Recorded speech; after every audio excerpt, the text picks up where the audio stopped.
Well, I started when I was young. I think that's normal in this part of the state. I started when I was 4 years old. Turned out to love it, and you play a lot of hockey growing up, and made a lot of good friends and friendships that have lasted to this day. When we were growing up, like Ryan said, that we didn't. A lot of us didn't know right away that he was hearing impaired. He played it off pretty good. He's very good at reading lips and stuff like that. But once we became aware of it, it didn't seem to become an issue ever.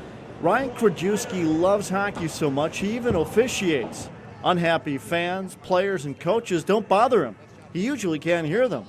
Yeah, I've always had an interest in the officiating side of every sport I've played, so it's kind of a natural fit. I sure enjoy doing it, and it's a good way to stay involved. The sounds of hockey are something we take for granted. But for Ryan, he can't hear this without his hearing aids. As a youngster, I was just uncomfortable wearing them. I had them when I really needed to hear, and in a classroom setting, I wore them. But in athletics, it just isn't practical. You sweat, they get wet, they break. But Ryan has never let his hearing challenges slow him down. As a matter of fact, because of it, he's traveled the world over. The last 10 years playing for the U.S. national deaf hockey team. It's the ultimate honor to do something like that. For most of us hearing impaired guys, a lot of us, we're patriotic just like every other American citizen, but we can't represent our country in the military.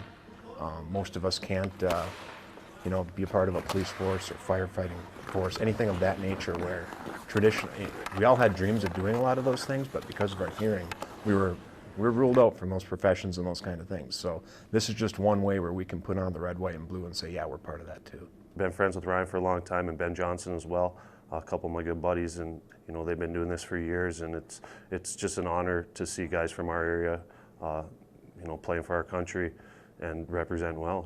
Ryan did have normal hearing, but around the age of 5, he lost it due to a male genetic family condition. His father, uncles, and male cousins are also all hearing impaired to some extent.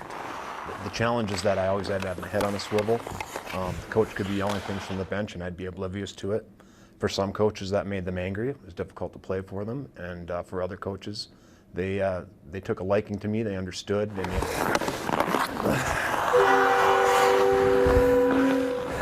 In Proctor, I'm Tom Hansen, KBJR 6 and Range 11. 3, 2. In Proctor, I'm Tom Hansen, KDLH 3.